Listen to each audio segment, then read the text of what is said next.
সুপ্রিয় শিক্ষার্থী, সরকারি মুজিব কলেজের সম্মানিত অধ্যক্ষ, বিশিষ্ট শিক্ষাবিদ, গবেষক প্রফেসর ডক্টর সদরুদ্দিন আহমেদের নির্দেশনায় সরকারি মুজিব কলেজের বিভিন্ন বিভাগ কর্তৃক অনলাইন শিক্ষা কার্যক্রম চালু হয়েছে। আমরা সরকারি মুজিব কলেজের সমাজকর্ম বিভাগ একাদশ, দ্বাদশ, স্নাতক পাস এবং সম্মান শ্রেণীতে অনলাইন শিক্ষা কার্যক্রম চালু করেছে। আজকে আমি তোমাদের সাথে আলোচনা করব অনার্স চতুর্থ বর্ষ এবং ডিগ্রি পাস তৃতীয় বর্ষের সামাজিক গবেষণা ও পরিসংখ্যান বিষয় নিয়ে। সামাজিক গবেষণা ও পরিসংখ্যান বিষয়ে আমরা ইতিমধ্যেই অনেক ক্লাস করেছি। আজকে আমাদের অনলাইন ক্লাসের আলোচ্য বিষয় সামাজিক গবেষণার প্রকারভেদ, টাইপস অফ সোশ্যাল রিসার্চ।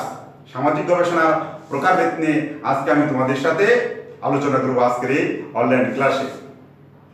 সুপ্রিয় শিক্ষার্থী, আমরা জানি সামাজিক গবেষণা হলো এমন একটি বিষয় যা সমাজ বা রাষ্ট্র সম্পর্কে গবেষণা করে থাকে। অর্থাৎ সমাজের যে বাস্তব অবস্থা, সেই বাস্তব অবস্থাকে জানা বা বোঝা এবং সেই বাস্তব অবস্থার আলোকে ভবিষ্যৎবাণী করাই হলো আমাদের গবেষণার মূল উদ্দেশ্য বা লক্ষ্য।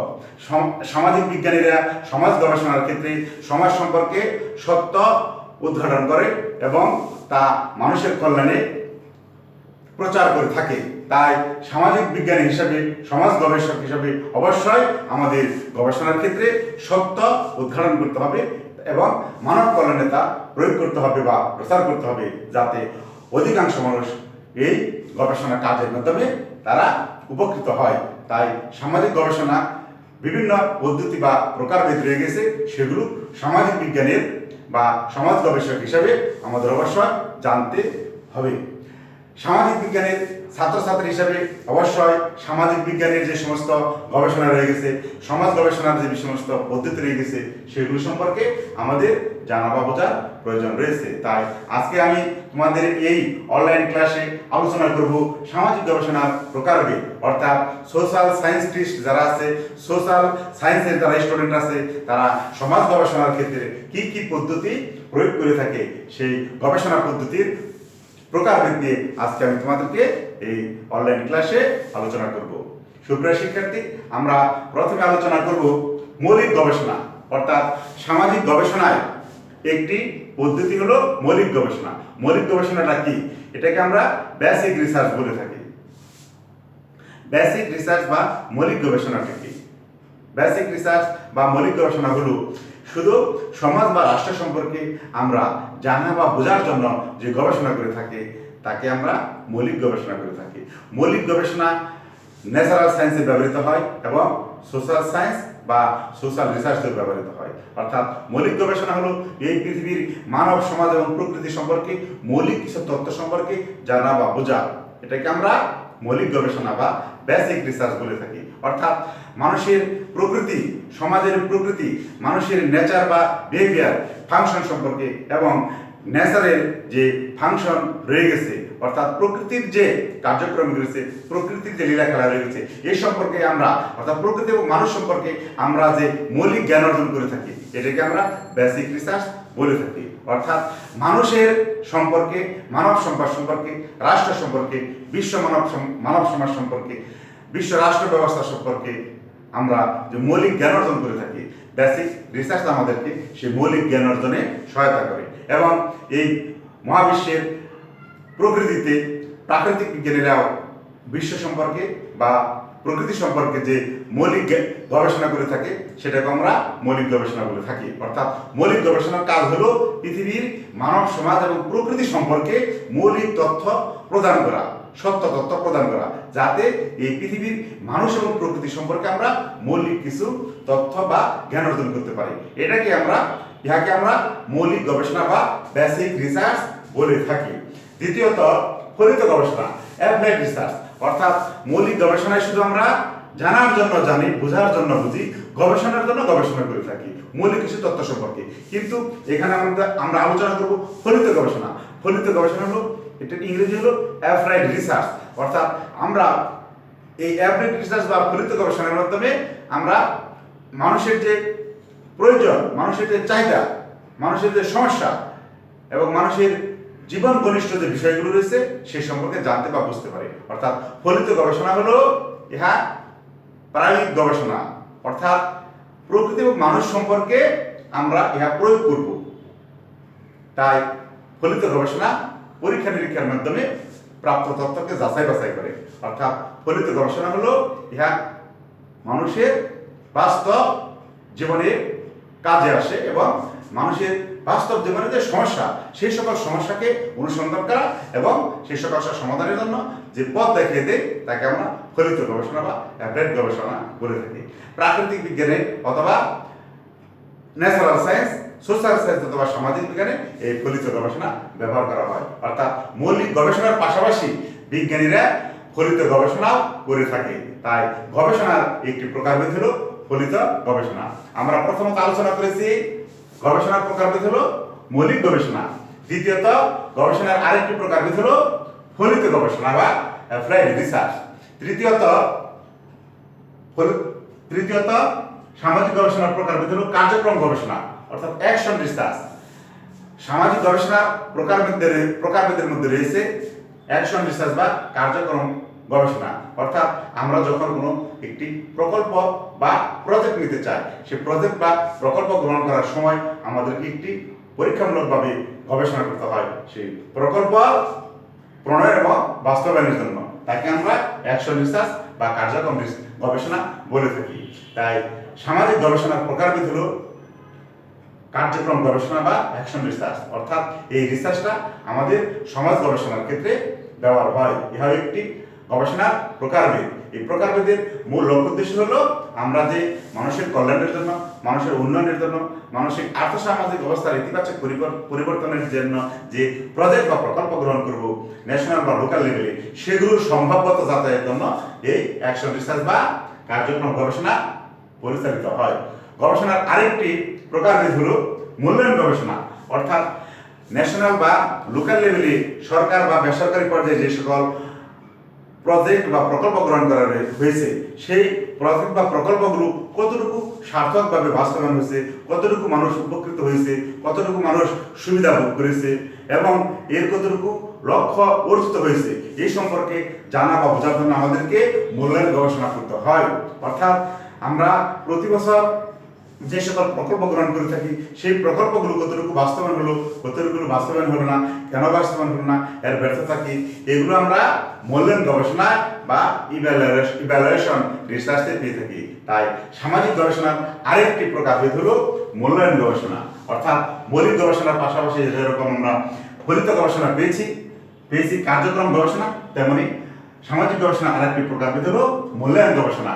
অর্থাৎ সামাজিক গবেষণার ক্ষেত্রে যেরকম মৌলিক গবেষণা রয়ে গেছে তেমনি রয়ে গেছে ফলিত গবেষণা। এই ফলিত গবেষণা বা অ্যাপ্লাইড রিসার্চের পাশাপাশি রয়ে গেছে কার্যক্রম বা অ্যাকশন গবেষণা, পাশাপাশি রয়ে গেছে ইভ্যালুয়েশন রিসার্চ বা মূল্যায়ন গবেষণা। সুপ্রিয় শিক্ষার্থী, আমাদের সামাজিক গবেষণার আরো প্রকারভেদ রয়ে গেছে, যেমন উদ্ঘাটনমূলক গবেষণা। অর্থাৎ সমাজ বা রাষ্ট্র সম্পর্কে আমরা মৌলিক কিছু তথ্য জানতে চাই যাতে মানুষের, দলের, সমাজের বা রাষ্ট্রের জীবনকে আমরা আরো সুখময় বা সুন্দর করতে পারি। তাই সমাজে যে বিরাজমান জটিল সমস্যা রয়ে গেছে সেই জটিল সমস্যা রহস্য উদ্ঘাটনের জন্য আমরা এই উদ্ঘাটনমূলক গবেষণা করে থাকি। উদ্ঘাটনমূলক গবেষণার মূল উদ্দেশ্য হল কোনো ব্যক্তি, দল বা সমাজ বা রাষ্ট্র সম্পর্কে বা সমাজের বিভিন্ন জটিল বিষয় সম্পর্কে নিগূঢ় রহস্য উদ্ঘাটন করা। অর্থাৎ তাদের যে সমস্যার গভীরতা রয়ে গেছে সেই গভীরতাকে জানা বা বোঝা, উদ্ঘাটন করা, কারণ উদ্ঘাটন করা। মৌলিক গবেষণা এবং উদ্ঘাটনমূলক গবেষণাগুলো কি? এগুলো হলো কি মানুষের বা সমাজের বা রাষ্ট্রের যে মৌলিক বিষয় সম্পর্কে রয়ে গেছে সেই মৌলিক গবেষণার যে মৌলিক গবেষণার যে গভীরতা রয়ে গেছে, মৌলিক গবেষণার যে মূল রহস্য রয়ে গেছে সেই রহস্যগুলোকে উদ্ঘাটন করা। অর্থাৎ উদ্ঘাটনমূলক গবেষণা হলো এমন একটি গবেষণা যার মাধ্যমে আমরা ব্যক্তির, সমাজের বা রাষ্ট্রের মূল বিষয়টাকে উদ্ঘাটন করতে পারি। এটাই মূলত উদ্ঘাটনমূলক গবেষণার কার্যক্রম বা লক্ষ্য। সামাজিক গবেষণার প্রকারভেদের মধ্যে আরেকটি রয়েছে ব্যাখ্যামূলক গবেষণা। ব্যাখ্যামূলক গবেষণা কি? অর্থাৎ আমরা কোনো একটি গবেষণা করে সমাজ বা রাষ্ট্র সম্পর্কে ব্যাখ্যা করতে পারি একটি বিষয় সম্পর্কে।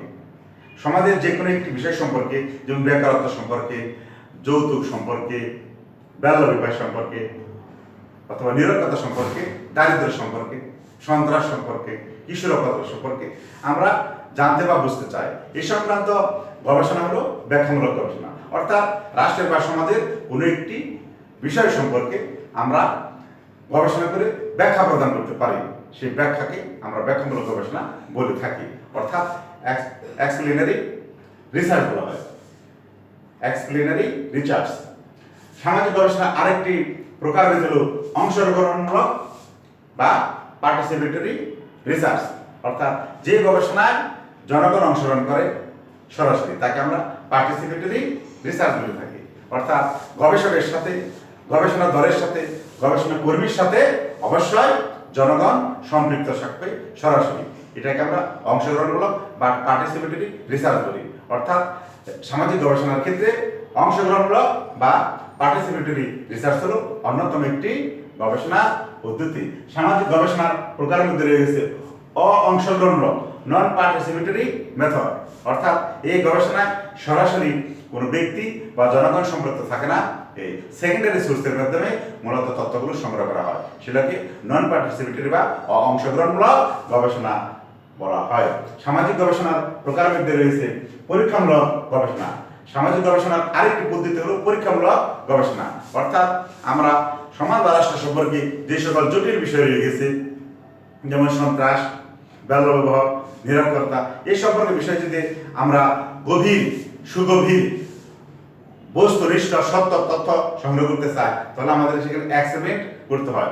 এই এক্সপেরিমেন্ট এটাকে বলা হয় পরীক্ষামূলক গবেষণা, এক্সপেরিমেন্টাল মেথড বা পরীক্ষামূলক গবেষণা। এবং আমরা মানুষ বা সমাজ সম্পর্কে বা মানুষের ব্যবহার সম্পর্কে যদি আমরা জানতে বা বুঝতে চাই, তাহলে আমাদের অবশ্যই এক্সপেরিমেন্টাল মেথড প্রয়োগ করতে হবে। তাই সামাজিক গবেষণার আরেকটি প্রকারভেদ হলো পরীক্ষামূলক গবেষণা, অর্থাৎ এক্সপেরিমেন্টাল রিসার্চ বা মেথড। সামাজিক গবেষণার আরেকটি প্রকারভেদ হলো অপরীক্ষামূলক, অর্থাৎ নন এক্সপেরিমেন্টাল। ইহা আমরা কোনো ল্যাবরেটরিতে বা সমাজে প্রমাণ করব না, কিন্তু আমাদের জ্ঞান, আমাদের দৃষ্টিভঙ্গি, আমাদের অভিজ্ঞতা ইত্যাদি দিয়ে আমরা সেই গবেষণার কাজটাকে করতে পারবো, সম্পন্ন করতে পারবো, একটি ফলাফলে আমরা উপনীত হতে পারবো। এটা হলো অপরীক্ষণ, অর্থাৎ এগুলো এক্সপেরিমেন্টের প্রয়োজন হবে না, আমাদের চারপাশে যে ঘটনাগুলো ঘটছে তা আমাদের অভিজ্ঞতায় বলে দেবে এর ফলাফল কি। আর একটি হলো জরিপ বা সার্ভে। এই গবেষণাটা অত্যাধিক ব্যবহৃত হয় আমাদের দেশ সহ পৃথিবীর বিভিন্ন দেশে। সার্ভে বা জরিপ এই পদ্ধতি সবচেয়ে বেশি ব্যবহৃত হয়। আমরা জনসংখ্যা, শিক্ষা, স্বাস্থ্য ইত্যাদি সম্পর্কে অহরহ বিভিন্ন ধরনের সরকারের কাছ থেকে তথ্য পাই বা বেসরকারি সংস্থার কাছ থেকে তথ্য পাই। সরকারি অথবা বেসরকারি সংস্থা কর্তৃক যে সকল তথ্য আমরা পেয়ে থাকি, সেগুলো তারা বিভিন্ন জরিপ বা সার্ভের মাধ্যমে করে থাকে। তাই সার্ভে মেথড বা জরিপ পদ্ধতি হলো সামাজিক গবেষণার অন্যতম একটি পদ্ধতি। সুপ্রিয় শিক্ষার্থী, আমরা সামাজিক গবেষণার ক্ষেত্রে এখানে আমরা 10টি পদ্ধতি দেখতে পেলাম। আমি তোমাদেরকে আজকের এই অনলাইন ক্লাসে সামাজিক গবেষণার 10টি প্রকারভেদ সংক্ষেপে আলোচনা করলাম। আমি তোমাদেরকে এই সামাজিক গবেষণার প্রকারভেদ আজকের এই অনলাইন ক্লাসে আবার রিপিট করতে চাই, যাতে তোমরা এই সামাজিক গবেষণা সম্পর্কে, এর প্রকারভেদ সম্পর্কে কিছুটা ধারণা লাভ করতে পারো। সুপ্রিয় শিক্ষার্থী, আমরা সামাজিক গবেষণার প্রকারভেদ সম্পর্কে প্রথমে জানতে পারলাম মৌলিক গবেষণা। অর্থাৎ মৌলিক গবেষণা কি? মৌলিক গবেষণা হলো এমন একটি বিষয় যা সমাজ বা রাষ্ট্র সম্পর্কে মৌলিক কিছু জ্ঞান প্রদান করে থাকে, এটাকে আমরা মৌলিক গবেষণা বলে থাকি। এই গবেষণার মূল উদ্দেশ্য হলো, লক্ষ্য হলো সমাজ বা রাষ্ট্র সম্পর্কে শুধু জানার জন্য জানা, বোঝার জন্য জানা, এবং এই তথ্যগুলো জনগণের মধ্যে প্রকাশ করা, যাতে জনগণ আমাদের সমাজ বা রাষ্ট্র সম্পর্কে একটি সাধারণ জ্ঞান লাভ করতে পারে। এটাকে আমরা বেসিক রিসার্চ বা মৌলিক গবেষণা হিসেবে জানব। দ্বিতীয়ত, সামাজিক গবেষণার প্রকারভেদ দ্বিতীয়ত ফলিত গবেষণা বা অ্যাপ্লাইড রিসার্চ। এই গবেষণাটা খুবই মূল্যবান। আমাদের এই সমাজ বা রাষ্ট্রে বা বিশ্ব মানব সমাজে বহুবিধ জটিল সমস্যা রয়ে গেছে। এই সকল সমস্যা সমাধানের জন্য আমাদেরকে অ্যাপ্লাইড রিসার্চ বা ফলিত গবেষণার প্রয়োজন হয়। কেননা সমাজের বা রাষ্ট্রের, বিশ্ব মানব সমাজের যে জটিল সমস্যাগুলো রয়ে গেছে, এই সমস্যার কারণে আমাদের জীবন এবং জীবিকা প্রতিনিয়ত ব্যাহত হয়। আমাদের জীবন স্বাভাবিক গতিতে চলে না, তাই বিশ্ব মানব সমাজের জীবনকে গতিকে স্বাভাবিক রাখতে হলে আমাদেরকে অবশ্যই ফলিত গবেষণার আশ্রয় নিতে হবে। ফলিত গবেষণার মূল লক্ষ্য উদ্দেশ্য হলো মানুষের জীবনের যে প্রতিনিয়ত জটিল সমস্যা হয়ে গেছে সেই জটিল সমস্যার কারণ উদ্ঘাটন করা এবং সেই কারণগুলো চিহ্নিত করে সমাধানের পথ দেখানো। তাই ফলিত গবেষণা কি করে? ফলিত গবেষণা কোনো ব্যক্তি, রাষ্ট্র, সমাজ বা বিশ্ব মানব সমাজের জটিল জটিল সমস্যার কারণ উদ্ঘাটন করে এবং সেই সকল সমস্যা সমাধানের জন্য আমাদেরকে রাস্তা দেখিয়ে দেয়, অর্থাৎ ভবিষ্যৎ প্রজন্মকে সুখী সমৃদ্ধিশালী উন্নত একটি জীবন গড়ার রাস্তা দেখিয়ে দেয় এই অ্যাপ্লাইড রিসার্চ বা ফলিত গবেষণা। ফলিত গবেষণা মূলত একটি প্র্যাকটিক্যাল রিসার্চ বা অ্যাপ্লাইড রিসার্চ, যেটাকে আমরা বাংলায় ফলিত গবেষণা বলে থাকি।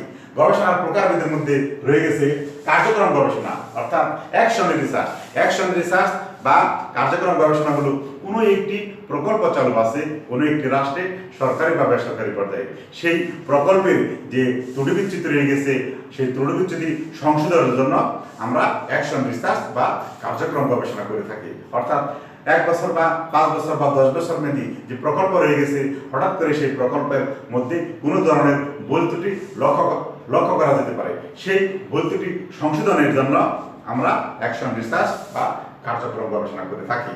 তাই অ্যাকশন রিসার্চ হলো এমন একটি বিষয় যা কোনো প্রকল্পের মধ্যবর্তী সময়ে করা হয় এবং প্রকল্প সম্পর্কে যে সুবিধা বা অসুবিধা রয়ে গেছে, যে ত্রুটি বিচ্যুতি রয়েছে সেই ত্রুটি বিচ্যুতিগুলো সংশোধন করার সুযোগ দেয় আমাদেরকে অ্যাকশন রিসার্চে। সামাজিক গবেষণার আরেকটি প্রকারভেদ হলো মূল্যায়ন গবেষণা। সুপ্রিয় শিক্ষার্থী, মূল্যায়ন গবেষণা বলতে বোঝানো হচ্ছে কোনো একটি দেশের সরকার, সরকারি পর্যায়ে, বেসরকারি পর্যায়ে বা স্থানীয় পর্যায়ে বিভিন্ন ধরনের যে প্রজেক্ট বা প্রকল্প গ্রহণ করে থাকে মানুষের আর্থসামাজিক অবস্থার উন্নয়নের জন্য, মানুষের জীবনযাত্রার মানের ইতিবাচক পরিবর্তনের জন্য, সেই সকল প্রজেক্ট বা প্রকল্পে বা প্রোগ্রাম বা কর্মসূচিকে কতটুকু সফল হলো, কতটুকু তাদের লক্ষ্য উদ্দেশ্য অর্জিত হলো, জীবন মানের কতটুকু পরিবর্তন হলো, জনগণ কতটুকু উপকৃত হলো, এগুলো জানার জন্য আমরা মূল্যায়ন গবেষণা বা ইভ্যালুয়েশন রিসার্চ করে থাকি। ইভ্যালুয়েশন গবেষণার মূল লক্ষ্য উদ্দেশ্য হলো, অর্থাৎ ইহা কি করে প্রজেক্ট বা প্রকল্প, প্রোগ্রাম অথবা কর্মসূচি বাস্তবায়ন শেষে ইহার ফলাফল আমরা জানতে বা বুঝতে পারি। তাই আমাদেরকে এই ইভ্যালুয়েশন গবেষণা বা মূল্যায়ন গবেষণা করতে হয়। সামাজিক গবেষণার প্রকারভেদের মধ্যে আমাদের এই মূল্যায়ন গবেষণা বা ইভ্যালুয়েশন রিসার্চ অন্যতম। এর মধ্যে আমরা সমাজের অগ্রগতি সম্পর্কে জানতে বা বুঝতে পারি। সুপ্রিয় শিক্ষার্থী, আমাদের সামাজিক গবেষণার প্রকারভেদের মধ্যে আরো রয়ে গেছে উদ্ঘাটনমূলক গবেষণা, অর্থাৎ সমাজ বা রাষ্ট্র সম্পর্কে, বিশ্ব মানব সম্পর্কে আমরা জটিল জটিল যে সমস্যা রয়ে গেছে তার অন্তর্নিহিত তাৎপর্য বা কারণগুলো জানার জন্য আমরা বিভিন্ন ধরনের ঘটনা উদ্ঘাটন করে থাকি। সেগুলোকে আমরা উদ্ঘাটনমূলক গবেষণা বলি। অর্থাৎ উদ্ঘাটনমূলক গবেষণা হলো বিশ্ব মানব সমাজের জটিল জটিল যে বিষয়গুলো রয়ে গেছে, সমস্যা যেগুলো রয়ে গেছে সেগুলোকে উদ্ঘাটন করা। সামাজিক গবেষণার আরেকটি প্রকারভেদ হলো ব্যাখ্যামূলক গবেষণা করা, অর্থাৎ বিশ্ব মানব সম্পর্কে আমরা যেমন সন্ত্রাস বলি, যুদ্ধ বলি এবং অর্থনৈতিক মন্দা বলি, এ সম্পর্কে যদি আমরা গবেষণা করতে চাই তাহলে আমাদেরকে ব্যাখ্যামূলক গবেষণা করতে হয়। অর্থাৎ আমরা বিশ্ব মানব সমাজের বাস্তব অবস্থান নিরিখে তথ্য সংগ্রহ করে আমরা মানুষকে জানিয়ে দেব, বিশ্ব মানব সমাজকে জানিয়ে দেব এই সমস্যার উৎপত্তি কোথা থেকে, কিভাবে বিস্তার লাভ করেছে এবং এই সমস্যা কিভাবে নিরসন করা যায়। এটা ব্যাখ্যা বিশ্লেষণ করা হলো ব্যাখ্যামূলক গবেষণার মূল লক্ষ্য বা উদ্দেশ্য। সামাজিক গবেষণার প্রকারভেদের মধ্যে আরেকটি রয়ে গেছে অংশগ্রহণমূলক রিসার্চ, পার্টিসিপেটরি রিসার্চ। অর্থাৎ আমরা যে গবেষণা করে থাকি এই গবেষণার মধ্যে যখন জনগণ অংশগ্রহণ করে বা সম্পৃক্ত থাকে সেটাকে আমরা পার্টিসিপেটরি রিসার্চ বলি। অর্থাৎ গবেষণা দল, গবেষণা কর্মী এবং যে জনগণ তাদের মধ্যে যে সরাসরি অংশগ্রহণ গবেষণার মধ্যে তাকে আমরা পার্টিসিপেটরি বা অংশগ্রহণমূলক গবেষণা করে থাকি। অর্থাৎ যে গবেষণায় গবেষক নিজে, যে গবেষণায় গবেষক নিজে, গবেষক দল, গবেষণা কর্মী বাহিনী এবং যাদের জন্য গবেষণা করা হবে জনগণ সম্পৃক্ত থাকবে সরাসরি, তাকে আমরা অংশগ্রহণমূলক গবেষণা বলে থাকি। এই গবেষণায় জনগণ বা সকল শ্রেণীর মানুষ সরাসরি মত প্রকাশের সুযোগ পায়। অংশগ্রহণমূলক গবেষণায় জনগণ সরাসরি সম্পৃক্ত থাকে না। গবেষক তার নিজস্ব দৃষ্টিভঙ্গি এবং মেধা অভিজ্ঞতা দিয়ে সেই গবেষণার কাজটা পরিচালনা করে। এটাকে আমরা অংশগ্রহণমূলক গবেষণা বলে থাকি। নবম, গবেষণা সামাজিক গবেষণার অন্যতম একটি প্রকারভেদ হলো পরীক্ষামূলক গবেষণা, অর্থাৎ যে গবেষণাটা আমরা এক্সপেরিমেন্ট করব, সমাজ বা রাষ্ট্র সম্পর্কে আমরা যে গবেষণাটা এক্সপেরিমেন্ট করব, পরীক্ষা নিরীক্ষা করব, সেটাকে আমরা পরীক্ষামূলক গবেষণা করি। মূলত ইহা সোশ্যাল সাইকোলজিতে ব্যবহার হয়। সোশ্যাল সাইকোলজিতে আমরা এই গবেষণাটা বেশি ব্যবহার করি, অর্থাৎ সামাজিক মনোবিজ্ঞানের ক্ষেত্রে, সমাজ মনোবিজ্ঞানের ক্ষেত্রে এই গবেষণাটা অধিক মাত্রায় আমরা সমাজকর্মীরা ব্যবহার করে থাকি। তাই পরীক্ষামূলক গবেষণার মাধ্যমে দুইটা চলকের মধ্যে যে সম্পর্ক, সেই সম্পর্ক নির্ণয় করা হয়, ভারসাম্য নির্ণয় হয়, কার্যকরের সম্পর্ক উদ্ঘাটন করা হয়। তাই পরীক্ষামূলক গবেষণা সামাজিক গবেষণার একটি অন্যতম পদ্ধতি বা প্রকারভেদ। সামাজিক গবেষণার আরেকটি অন্যতম প্রকারভেদ হলো অপরীক্ষণ, অর্থাৎ এখানে কোনো গবেষক সরাসরি কোনো ল্যাবরেটরিতে প্রমাণ করবে না, তার নিজস্ব মেধা এবং মস্তিষ্ক দিয়ে সেগুলা প্রমাণ করার সুযোগ পাবে, সেগুলোকে আমরা অপরীক্ষণ গবেষণা বলে থাকি। সামাজিক গবেষণার আরেকটি মৌলিক পদ্ধতি রয়ে গেছে, তা হলো জরিপ পদ্ধতি, অর্থাৎ সোশ্যাল সার্ভে। সামাজিক গবেষণার মাধ্যমে, সামাজিক জরিপের মাধ্যমে আমরা সামাজিক গবেষণা করে থাকি, অর্থাৎ সামাজিক গবেষণার একটি পদ্ধতি হলো সামাজিক জরিপ। সামাজিক জরিপ হলো সামাজিক গবেষণার একটি পদ্ধতি, অর্থাৎ জরিপের মাধ্যমে আমরা বিভিন্ন ধরনের তথ্য সংগ্রহ করি। জরিপ হতে পারে 1 বছর পরে, 5 বছর পরে বা 10 বছর পরে। এই জরিপ হতে পারে স্থানীয় পর্যায়ে বা জাতীয় পর্যায়ে। জরিপ হলো সামাজিক গবেষণার অন্যতম একটি পদ্ধতি, অর্থাৎ জরিপ পদ্ধতির মাধ্যমে অধিক মাত্রায় আমরা তথ্য সংগ্রহ করতে পারি এবং জনগণ এই জরিপের মাধ্যমে সরাসরি অংশগ্রহণ করার সুযোগ পায়। তাই সারা পৃথিবীতে, সমগ্র বিশ্ব ব্যবস্থায় সোশ্যাল সার্ভে বা সামাজিক জরিপ হলো অন্যতম একটি সামাজিক গবেষণার পদ্ধতি বা প্রকারভেদ। সুপ্রিয় শিক্ষার্থী, আমি ইতিমধ্যে তোমাদেরকে এখানে 11টি সামাজিক গবেষণার প্রকারভেদ আলোচনা করেছি। আশা করি তোমরা কিছুটা হলেও ধারণা লাভ করতে সক্ষম হয়েছ। আমি প্রথমত আলোচনা করেছি মৌলিক গবেষণা, দ্বিতীয়ত ফলিত গবেষণা, তৃতীয়ত কার্যক্রম গবেষণা এবং চতুর্থত মূল্যায়ন গবেষণা। আমি আরো তোমাদের আজকের এই অনলাইন ক্লাস আলোচনা করেছি উদ্ঘাটনমূলক গবেষণা, ব্যাখ্যামূলক গবেষণা, অংশগ্রহণমূলক গবেষণা, অংশগ্রহণমূলক গবেষণা, পরীক্ষণ গবেষণা, অপরীক্ষণ গবেষণা এবং সামাজিক জরিপ গবেষণা। অর্থাৎ এখানে আমরা 11টি সামাজিক গবেষণার প্রকারভেদ নিয়ে আলোচনা করলাম। প্রিয় শিক্ষার্থী, তোমরা অবশ্যই সামাজিক গবেষণায় এই 11টি প্রকারভেদ বিভিন্ন বই পুস্তকে পাবে এবং তোমরা সেই বই পুস্তক থেকে ভালোভাবে পড়ে নেবে এবং তোমাদের হাতের কাছে ইন্টারনেট আছে, ল্যাপটপ আছে, কম্পিউটার আছে, অবশ্যই তোমরা সেখান থেকে সার্চ দিয়ে অনেক তথ্য আনতে পারো, অর্থাৎ সামাজিক গবেষণার প্রকারভেদ সম্পর্কে তোমরা ডিটেলস জানতে পারো এবং তোমরা পরীক্ষার হলে ভালো ফলাফলের জন্য অবশ্যই সামাজিক গবেষণার প্রকারভেদগুলো আরো বেশি বেশি করে জানার চেষ্টা করবে। আমি আজকের এই অনলাইন ক্লাসে সরকারি মুজিব কলেজ কর্তৃক আয়োজিত, সরকারি মুজিব কলেজের সমাজকর্ম বিভাগ কর্তৃক আয়োজিত আজকের এই অনলাইন ক্লাসে সামাজিক গবেষণার প্রকারভেদ সম্পর্কে তোমাদেরকে আমি কিছুটা হলেও ধারণা দিতে সক্ষম হয়েছি এবং আমি পরবর্তীতে, অর্থাৎ পরবর্তী অনলাইন ক্লাসে আমি এই সামাজিক গবেষণার প্রকারভেদগুলো আলাদা আলাদাভাবে ডিটেলস আলোচনা করব প্রত্যেক ক্লাসে এবং এগুলো তোমাদের জন্য খুবই প্রয়োজন এবং এগুলো সামাজিক বিজ্ঞানের ছাত্রছাত্রী হিসেবে, সমাজ গবেষক হিসেবে অবশ্যই আমাদের ভালোভাবে জানতে বা বুঝতে হবে। সুপ্রিয় শিক্ষার্থী, আজকের এই কঠিন দুঃসময়ে, আজকের এই প্যান্ডামিক সময়ে তোমরা যে যেখানে আছো সেখানে সুস্থ থাকো, ভালো থাকো, তোমাদের সুন্দর এবং সুখময় জীবন কামনা করি। ধন্যবাদ সবাইকে।